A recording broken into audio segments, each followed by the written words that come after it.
Good morning. Today is Friday, April 17th, and we will be reading John chapter 10. That's what it is? Yes? 10? But you want to see you? You want to see me? Look, right there. Okay, you ready? Yes? Did you? 10 right there. What? What's that? We have 2 birds. We got one today. And the other one was tomorrow. No, yesterday. We had the other one from before. So we got 1 bird today. And that bird, we talked about this in the Old Testament reading before we read Joshua. The name already. My name? Yes. I already forgot. Before we read in Joshua, which is also your name. I forgot the name. You forgot the name of the bird. Do you remember the name of the bird? No. Something with a G. From one testament to the other. Yeah, it's been a while. Jasper. I know something with the G. J. J or G. J. Jasper. Okay. J.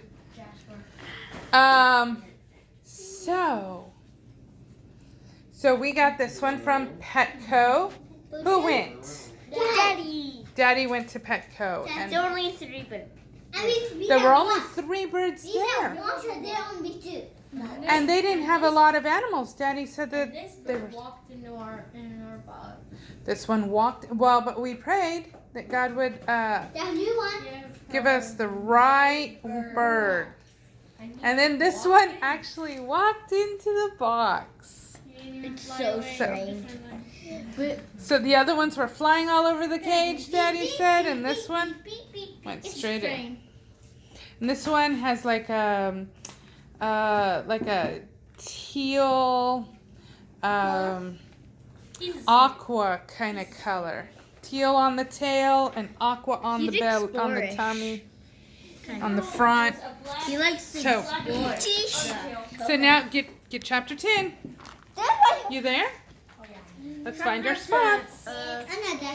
Yes, you're there? All right. You're there? Find 10. The parable of the kind shepherd. Jesus said to the Pharisees, "Listen to this eternal truth. The person who sneaks over the wall to enter into the sheep pen rather than come through the gate reveals himself as a thief coming to steal. But the true shepherd walks right up to the gate, and because the gatekeeper knows who he is, he opens the gate to let him in. And the sheep recognize the voice of the true shepherd, for he calls his own by name and leads them off, for they belong to him. And when he has brought out all his sheep, he walks ahead of them, and they will follow him, for they are familiar with his voice. But they will run away from strangers and never follow them, because they know the voice of a stranger. But they will run away from strangers and never follow them, because they know it's the voice of a stranger." Jesus told the Pharisees this parable even though they didn't understand a word of what he meant. So Jesus went over it again. "I speak to you eternal truth. I am the gate for the flock. All those who broke in before me are thieves who came to steal, but the sheep never listened to them.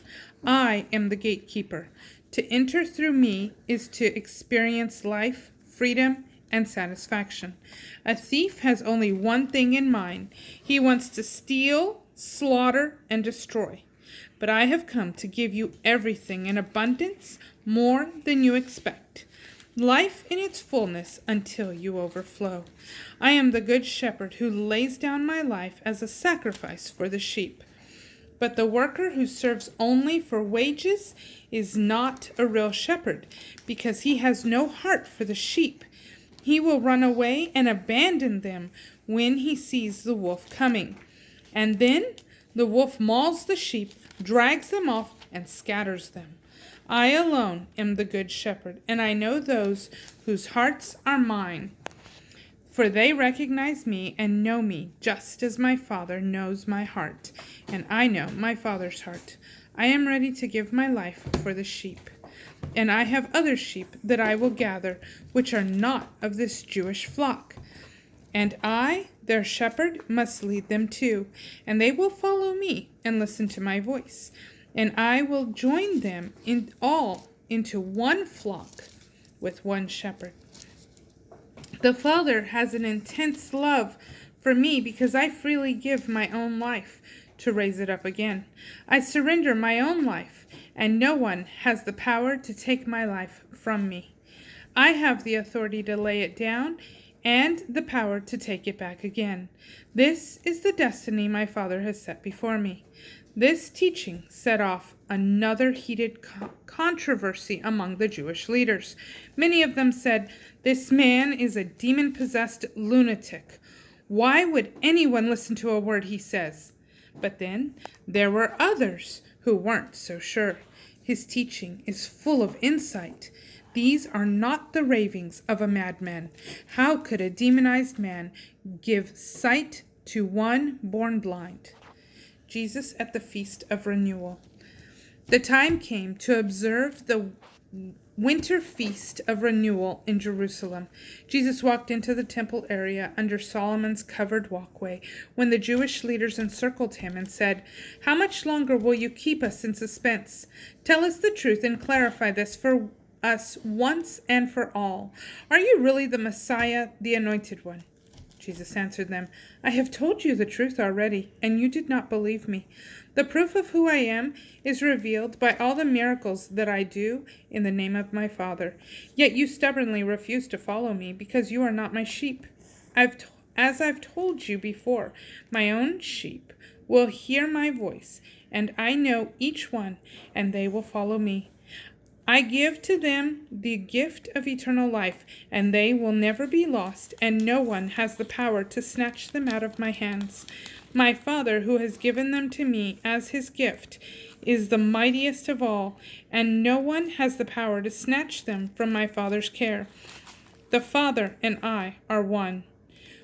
When they heard this, the Jewish leaders were so enraged that they picked up rocks to stone him to death.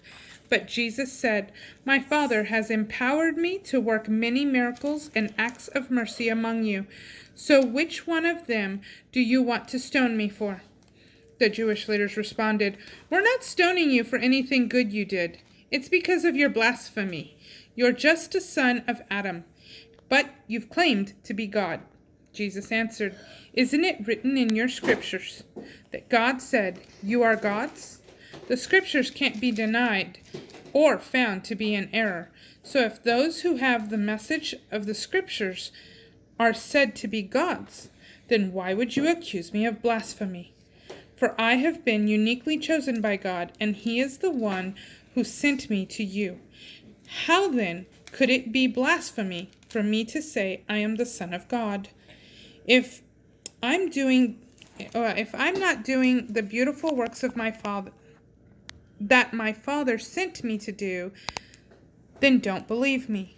But if you see me doing the beautiful works of God upon the earth, then you should at least believe the evidence of the miracles, even if you don't believe my words. Then you would come to experience me and be convinced that I am in the Father and the Father is in me." Once again they attempted to seize him, but he escaped miraculously from their clutches. Then Jesus went back to the place where John had baptized him at the crossing of the Jordan. Many came out to where he was and said about him, "Even though John didn't perform any miracles, everything he predicted about this man is true." And many people became followers of Jesus at the Jordan and believed in him. And that is John chapter 10. Bye. Have a great day. Please subscribe. Hope you like this video. Thank you. Let's see. Catherine, are you still awake? There you are. Is Sky still awake? Yeah. Is Jasper still awake? Looks like. Yes. They're dozing. Both of them Jasper are. just closed his eyes. He's going to sleep. No, wait. Yes. They're dozing. All right. Then what you do to see? Okay. Say bye. I love you too, Catherine.